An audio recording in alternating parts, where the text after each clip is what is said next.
Ya baghi al-khayr aqbil wa ya baghi al-shar aqsir. Alhamdulillah. Huwa al-awwal bil-ibtida' wal-akhir bil-intiha. Alhamdulillahi rabbil mashriqi wal maghrib. Alhamdulillahi rabbil mashariqi wal magharib.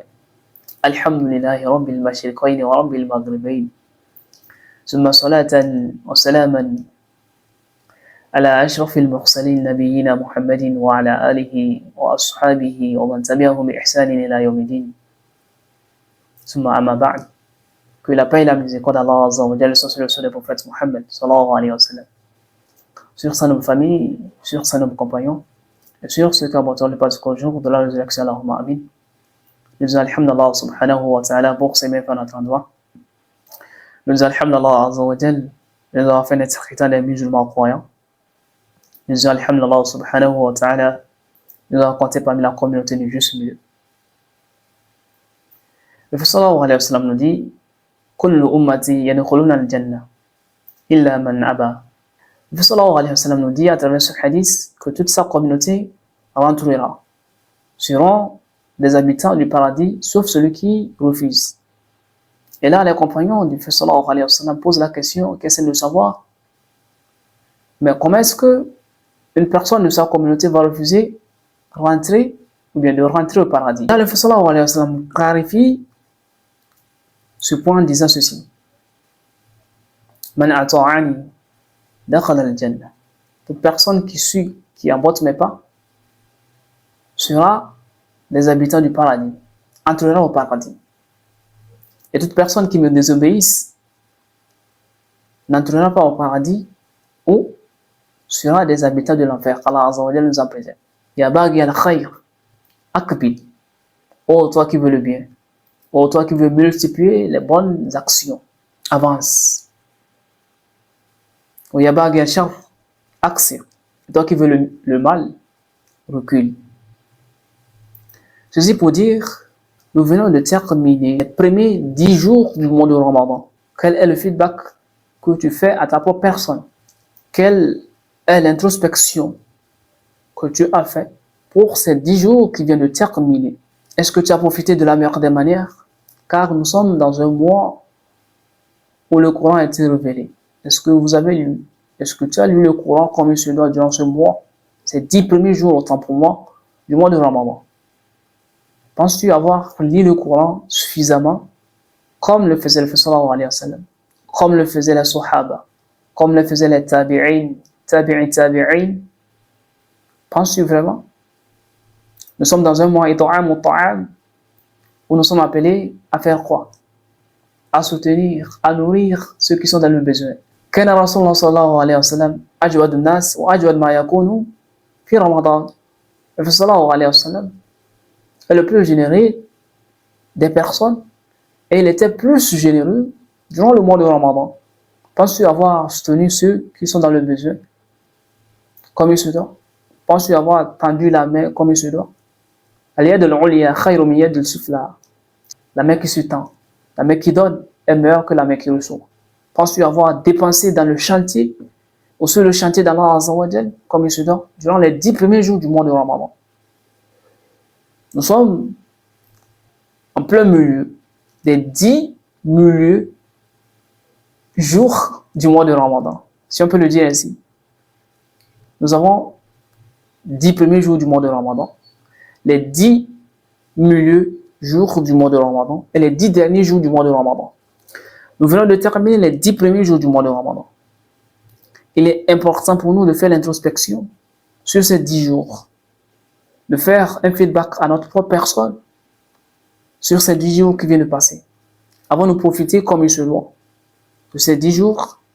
Si oui, multiplions l'effort pour pouvoir multiplier ces bonnes actions durant ces 10 jours, considérés comme les 10 jours du milieu du mois de Ramadan.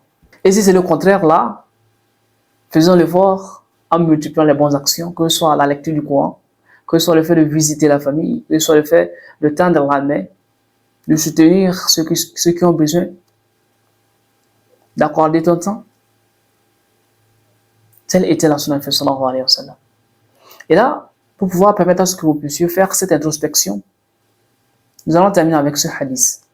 Où le prophète sallallahu alayhi wa sallam, un jour, il montait son mimbar.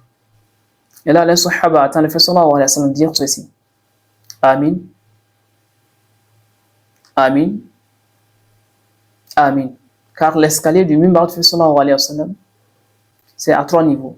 Et lorsque le prophète sallallahu alayhi wa sallam a fini de prêcher, les sahaba criaient qu'ils sont, posaient la question au prophète sallallahu alayhi wa sallam, qui essaie de savoir. Nous ne t'avons jamais entendu dire cela.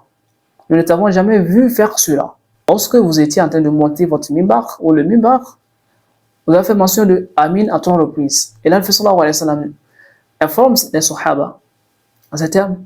Atani Jibril faqal, que Sayyidina Jibril alayhi salam l'est parvenu. Là, Sayyidina Jibril alayhi salam dit ceci. Toute personne qui a eu la chance de voir l'un de ses parents et après avoir entendu l'âme a été du nombre des habitants de l'enfer. Après que cette personne n'ait rendu l'âme, fait partie des habitants de l'enfer. Qu'Allah nous en préserve. Qu'Allah Azza wa Jal s'est éloigné de ces personnes-là, de cette personne-là. Qul amin. Et là, Jibril alayhi salam ordonne le prophète sallallahu alayhi wa sallam de dire amin. Le prophète sallallahu alayhi wa sallam dit faqultu amin. La question qui se pose, idha kana Allahu ma'ak faman alayk. Si Allah Azza wa Jal est avec toi, qui sera contre toi? Mais la vraie question ici, si Allah Azza wa Jal est contre toi, qui sera avec toi? Parce que cette personne a eu la chance de rencontrer, de vivre avec l'un de ses parents et n'a pas pu avoir le paradis. Pensez-vous que autre personne sera avec cette personne? Non. Là, Sayyidina Jibril continue en disant au prophète sallallahu alayhi wa sallam ceci. Man adraka shahra Ramadan. Toute personne qui a la chance de jeûner durant le mois de Ramadan. Famat. Et après avoir rendu l'âme, il n'est pas pardonné. Il ne fait pas partie des personnes qui sont pardonnées durant le mois de Ramadan. Il est compté parmi les habitants de l'enfer. Allah Azza wa Jal s'est éloigné de cette personne-là. Je reviens avec la même question. Là, c'est le contraire. Si Allah Azza wa Jal n'est pas avec vous, qui sera avec vous? Il a eu la chance de rencontrer le mois de Ramadan. Et il n'a pas eu la chance d'être parmi ceux qu'Allah Azza wa Jal les a pardonnés. Parmi ceux qu'Allah Azza wa Jal les a éloignés du feu de l'enfer pour pouvoir être les bénéficiaires, les habitants du paradis. Allah Azza wa Jal s'est éloigné de cette personne-là, qu'Allah nous en préserve. Et là, Jibril alayhi salam termine en disant ceci.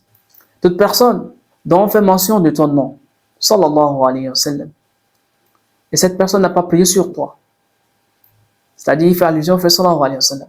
Toute personne dont on fait mention du nom du fait sallallahu alayhi wa sallam, et cette personne, en sa présence, n'a pas fait sallallahu alayhi wa sallam. Cette personne n'a pas prié sur le fait sallallahu alayhi wa sallam.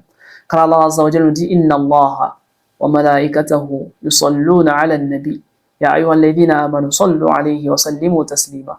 Allah Azza wa Jalla et ses anges prient pour le fait sallallahu alayhi wa sallam. Et là, Allah Azza wa Jalla nous ordonne Ya ayyuhalladhina amanu, ô vous qui avez cru, sallu alayhi wa sallimu taslima. Maintenant, lorsqu'on fait mention du nom du prophète sallallahu alayhi wa sallam et que vous êtes présent et que vous ne priez pas sur le prophète sallallahu alayhi wa sallam, on a terminant aussi en disant Allah s'est éloigné de cette personne-là. Du moment où Allah Azza wa Jal prie sur le prophète sallallahu alayhi wa sallam, la prière d'Allah Azza wa Jal sur le prophète sallallahu alayhi wa sallam diffère de la prière des malaïkas sur le prophète sallallahu alayhi wa sallam. Tout comme la prière des êtres humains sur le prophète sallallahu alayhi wa sallam diffère de la prière des malaïkas sur le prophète sallallahu alayhi wa sallam. Tout comme cette prière aussi diffère de la prière des êtres humains que celle de Allah Azza wa Jal. Si Allah Azza wa Jal n'est pas avec vous, qui est avec vous? Telles sont les questions que vous devez répondre. Pensez-vous que ces 10 jours qui viennent de terminer, que nous avons terminé, vous avez rempli toutes ces conditions que nous venons de citer? Vous ne faites pas partie de ces personnes que nous venons de faire mention. Pensez-vous? Si oui, alhamdulillah. Sinon, faites l'effort, multipliez plus d'efforts pour pouvoir être parmi ceux qu'Allah Azza wa Jal est avec eux. Être parmi ceux qui sont les plus aimés. Le meilleur des hommes est celui qui est profitable à ses frères et sœurs en Allah. Soyez de ceux-là. Qu'Allah Azza wa Jal nous élimine par sa lumière, nous guide par sa guidance. Qu'Allah Azza wa Jal nous couvre par son baraka et son rahma. Qu'Allah Azza wa Jal guide nos pas. Qu'Allah Azza wa Jal passe les bonnes personnes sur nos chemins.